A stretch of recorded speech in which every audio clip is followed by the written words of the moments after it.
Greetings fellow Decepticons, SoundBlaster1987 here, and welcome to number 300 of the videos on my channel. Today I will be looking at the history and origins of Shadow the Hedgehog from the Sonic the Hedgehog franchise. As many of you will already have noted by this point, but the logo of my channel is based on Shadow the Hedgehog's design when he was the King of Mobius in the Archie comics. And of course Shadow is one of my all-time favourite fictional characters as well. So, for those who don't know, Shadow the Hedgehog was created for the video game Sonic Adventure 2 by the video game company SEGA alongside fellow mercenary and villain Rouge the Bat, who also debuted in the same game.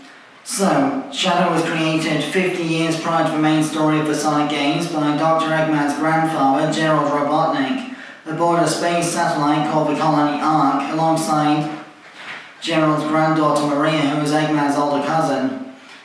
Because Maria was terminally ill, the creation of Shadow the Hedgehog was the result of Gerald's medical research experiments trying to find a cure for a very rare and uncurable illness.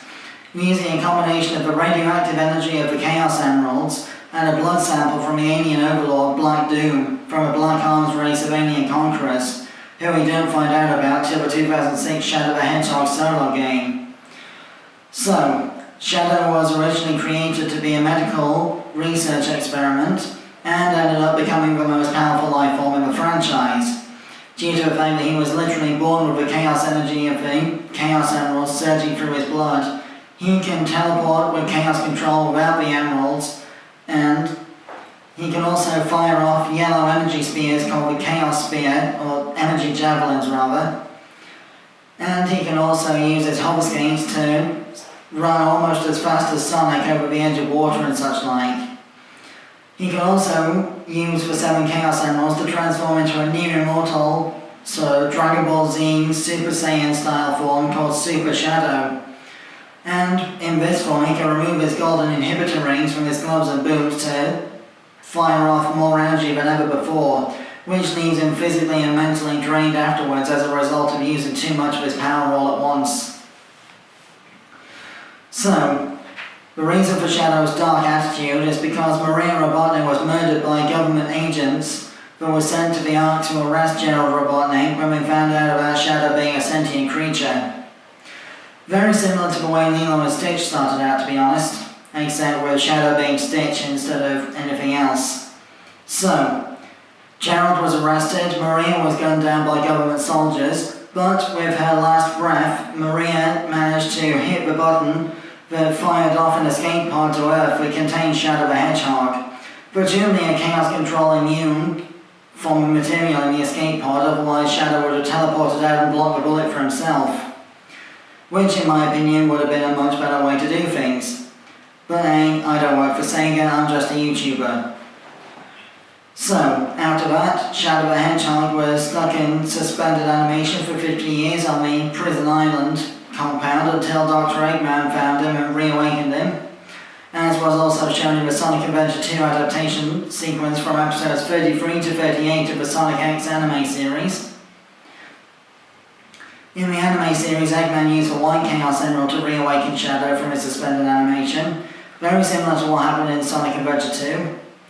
And initially taken in by Eggman's lies upon being reawakened, Shadow joined Team Dark alongside Rouge the Bat and a few Eggman robots for a while, until eventually he found out about Gerald Robotnik's revenge plan to turn the entire Chaos Emerald-powered space colony Ark into a weapon that could destroy the entire planet Earth to get revenge on G.U.N for killing Maria.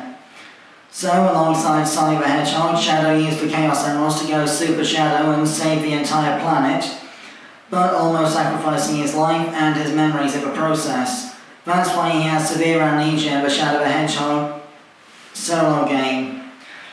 Shadow later appears in the Sonic 06 video game where he travels into the past as part of Silver the Hedgehog's quest to stop Mephiles the Dark from destroying the entire universe.